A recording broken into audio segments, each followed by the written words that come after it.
Bismillahir Rahmanir Rahim. Continuing on with the Muqaddimah. The Muqaddimah of Hazrat Shaykh al-Hadith Muhammad Zakir Rahmatullah alayh, of his kitab, of the kitab Ikmal al-Shiyam. Hazrat Shaykh Rahmatullah alayh was discussing the life of Hazrat Saharanpuri Rahmatullah alayh, and he was on a section in which he's talking about Hazrat Saharanpuri Rahmatullah alayh's final visit to Madinatul Munawwara, and where he took up residence in Madinatul Munawwara. And he's talking about his daily life and how he used to spend his day.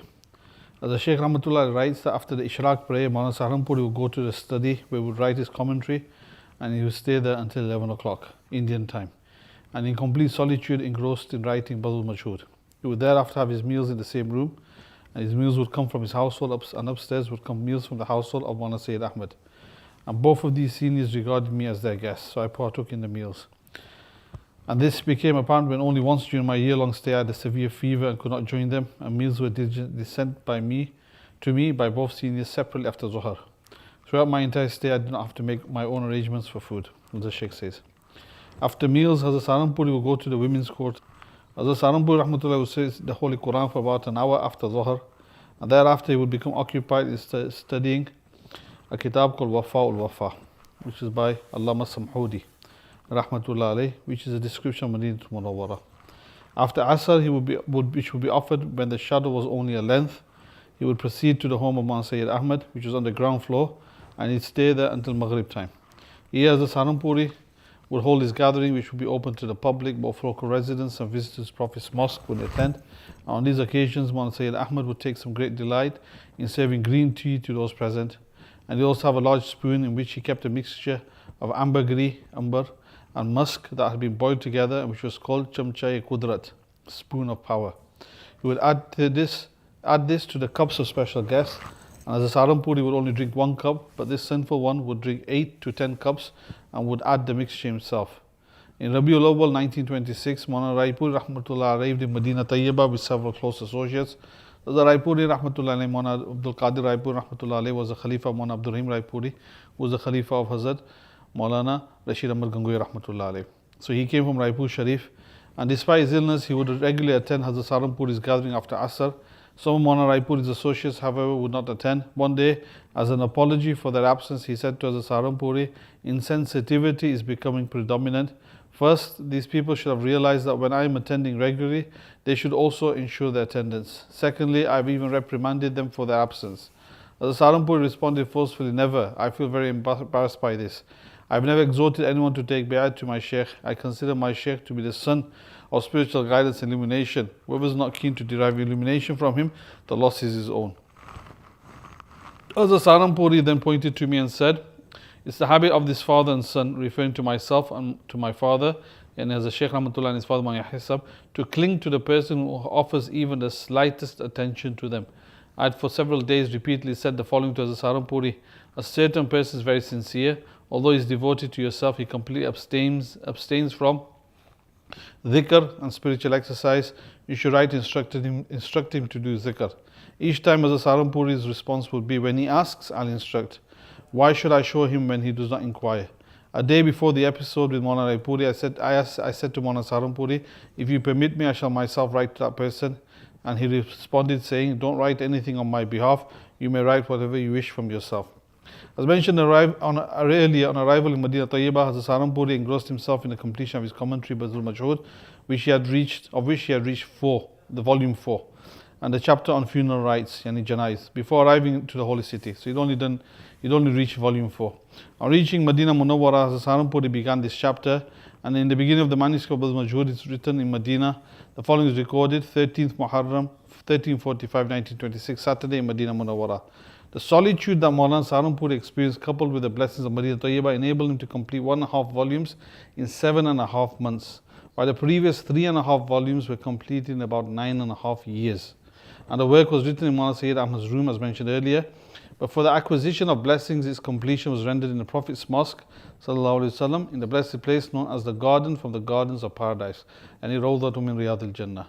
Thus, at the end of Badul Majhood, Hazrat Saharanpuri writes With the accordance and strength and tawfiq and qudrat of Allah Almighty, is being completed in Madinah Munawwara in Rawdatul Riyadul Jannah, near to the grave of the leader of the progeny of Adam, the leader of the creation of the universe, on the 21st of Shaban 1926, since the migration of the trustworthy Prophet Sallallahu Alaihi Wasallam. O Allah, accept it from us as you accept from your close and pious servants. Make it purely for your gracious sake, and forgive us for our mistakes and lapses and those acts that are not pleasing to you. Surely you are most forgiving and gracious. You are the cherisher who is oft forgiving and merciful. Hazrat Saharanpuri was extremely delighted with the completion of Badr Majhood, and he held a lavish feast on its completion. He had invitation cards printed in Arabic, invited the ulama of Medina. He also sent cards to some close individuals in India, such as Moulana Ashiqullah Mirati Rahmatullah Alayh, solely as a means to include them in the joy. Yani Badr Majhood is the commentary of Sunan Abu Dawud. As Saharanpuri spent so many years writing it, is one of the very few commentaries of Sunan Abu Dawud, and is his great magnum opus. He spent a lot of time, a lot of effort, a lot of energy. Even ulama today who study Abu Dawud Sharif, they refer back to Badr Majhood for their benefit and in order to understand the intricacies of the kitab. The original printed invitation is together with the manuscript of Badr Majhood in the Madrasa library. It's reproduced here. So as Shaykh Rahmatullah Alayhi, as Saharanpuri Rahmatullah, when he finished Badr Majhood, he invited all the ulama of Madinah to Munawwara for a dawat, for a feast, in order to celebrate. And he had cards printed, which he also sent to them. And this is the translation of it. In the name of Allah, the most compassionate, most merciful. All praise is due to Allah Almighty, and peace and blessings be upon him, after whom there is no messenger. Lofty and honorable Shaykh, and he leaves a space to write their name. Assalamu alaikum wa rahmatullahi wa barakatuh. Allah Most High has favored the one extending this invitation with a compilation of Badr Majhood fi Halil Abi Dawud. Allah Most High has granted his completion in the city of the performer of miracles. May the best of praise and purest of peace be on him and his family. May Allah Most High make it purely for his gracious pleasure and benefit Islam, Muslims by way of it. Ameen. We desire your presence after Friday prayer on 23rd of Shaban 1926 at Madrasatul Ulum Shari'iyah, which is situated on Al-Badur Street, and to participate in meals. Our happiness will be complete with your presence. Thanks are for Allah Most High. Wassalam. Your host and the servant of students of religious knowledge, Khalil Ahmad Saharanpuri. Moulana Saharanpuri's schedule until the completion of Badr Majhood was mentioned above, spending the morning writing the book, reciting the Quran after Dhuhr, and so forth. After completing Badr Majhood, the morning part was now also utilized for studying Wafa al-Wafa and other books on Medina that I piled up during his stay there. Inshallah, after that, Hazrat's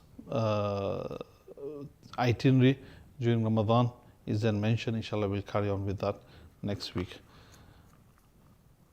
Now, moving on to the actual kitab itself.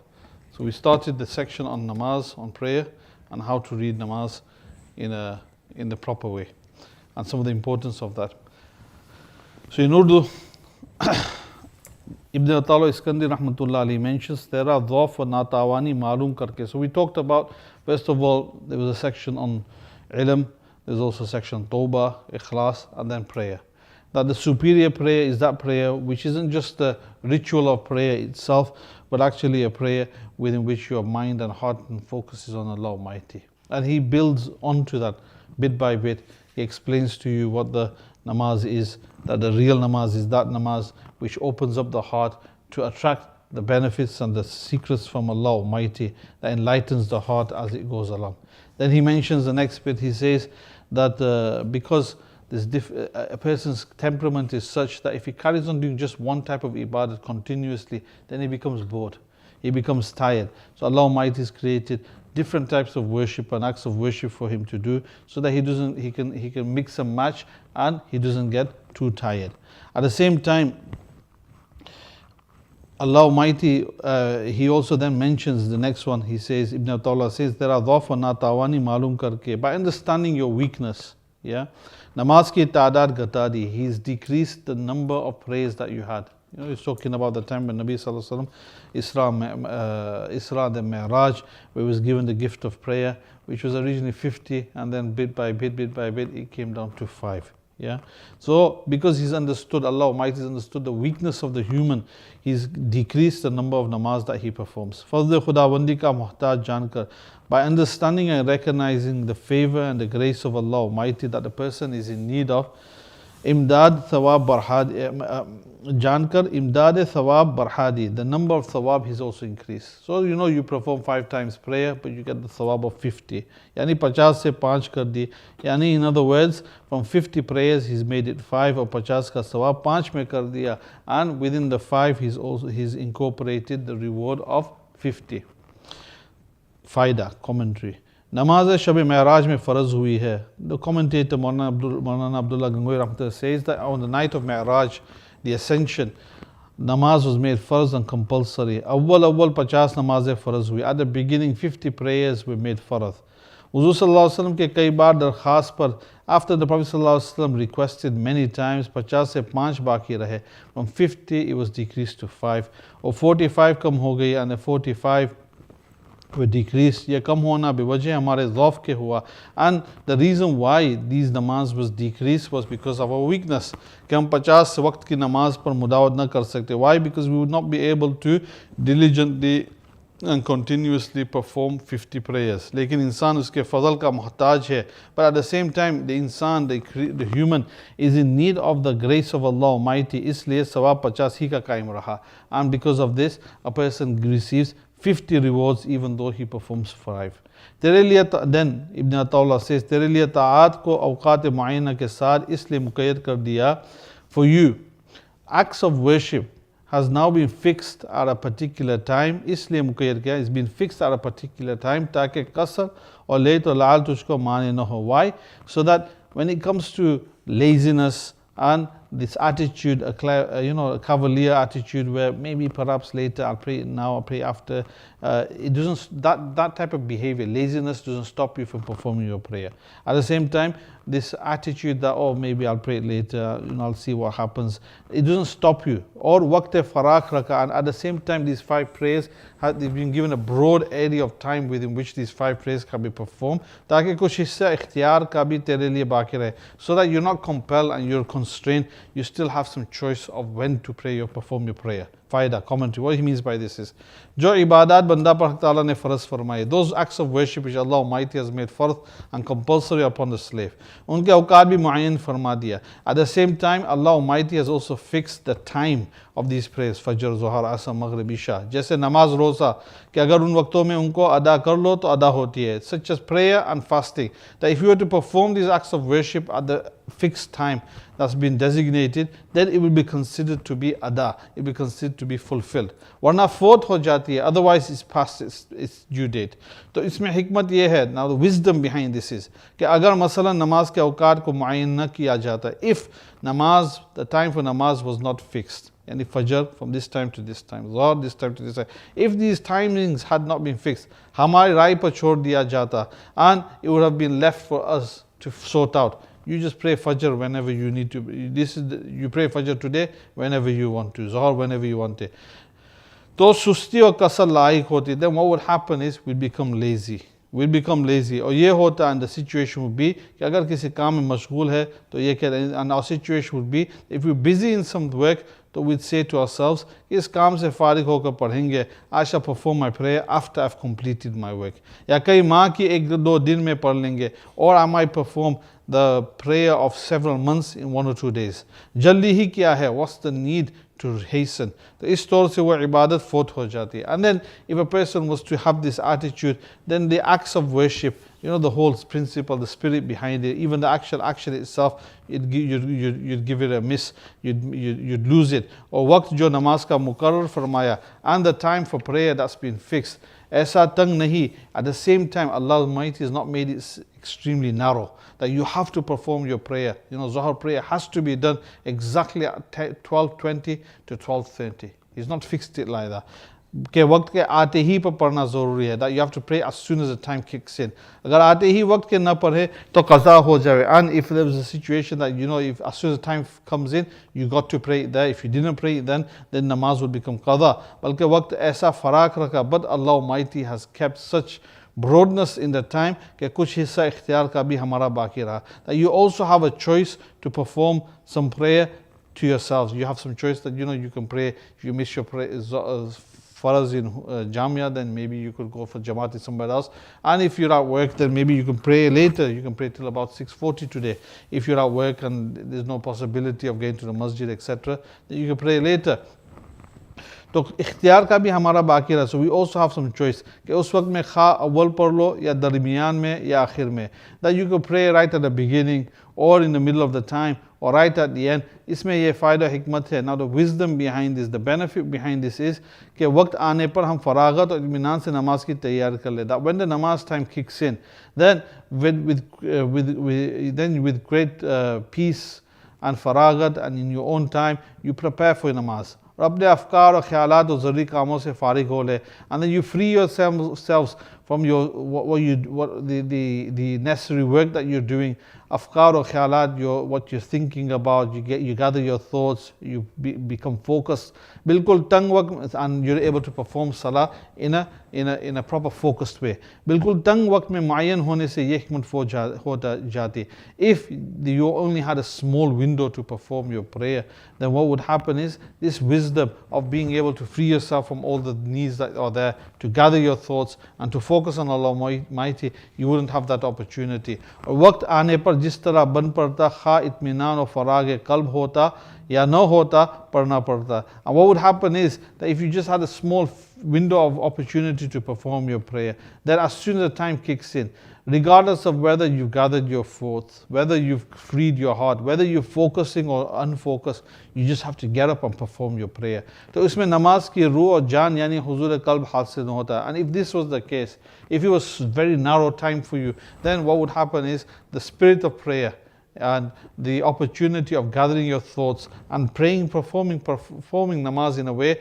that your heart is focused, you wouldn't have this opportunity. You'd miss this. So Allah Almighty has been very kind to you to give you this. Then He says, the next one, He says, जब हक़ जल्ल अला ने अपने बंदों को खोटाई वज़ाइफ व अबूदियत की बजावरी की तरफ उठने में मालूम फरमाए, तो अपनी इताअत व इबादत को उन पर वाजिब फरमाकर गोया उनको अपने ईजाब की जंजीरों के साथ अपनी इताअत की तरफ हाँका. तेरा परवरदिगार उन लोगों से ताज्जुब फरमाते हैं जो जंजीरों में बांध कर जन्नत में भेजे जाते हैं.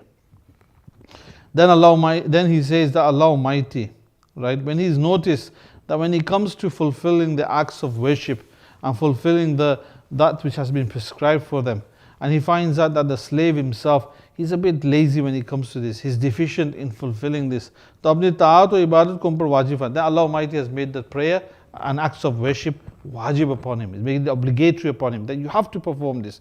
गोया उनको अपने ईजाब की जंजीरों के साथ, that it's as if He's tied him in the chain of his fulfilling his ahkam. अपनी इताअत की तरफ हाँका, and by tying him up and chaining him, He's driven him towards his worship and obedience. तेरा परवरदिगार उन लोगों से ताज्जुब फरमाता है. But you know, Ibn Atawla is a Sufi and he's someone whose heart is enlightened. You worship Allah Almighty not because of some Jannat or Jahannam, to gain Jahannat and to save yourself for Jahannam. You don't worship because something's wajib. You worship out of love for Allah Almighty. And because he's of that mindset, he says कि तेरा परवरदिगार उन लोगों से ताज्जुब फरमाता है. Your Lord Almighty is surprised at such people. जो जंजीरों में बांध कर, who are the forced, and they're tied and they're caged up in chains, and by this, by being forced to perform their prayer, they enter Jannah. Rather, our hearts should be so enlightened and so obedient that we perform our acts of worship for Allah Almighty in a way that we're not being forced, but we're doing out of love, out of our own volition. And then he has a long commentary on that, but there's not much time, inshallah, to go into that. So inshallah, we'll go into that next week. We'll call it a day. There'll be Dhikr Majlis now until Adhan, and then Salah. What time is Maghrib? Isha? 10:40. 10:20 it is on. So we'll just do some zikr right now. Inshallah, we'll carry on later. Jazakallah. Subhanallah, bihamdihi, subhanakallahum, bihamdik, shulwa la ilaha illa anta, astaghfiruka wa atubu ilayk.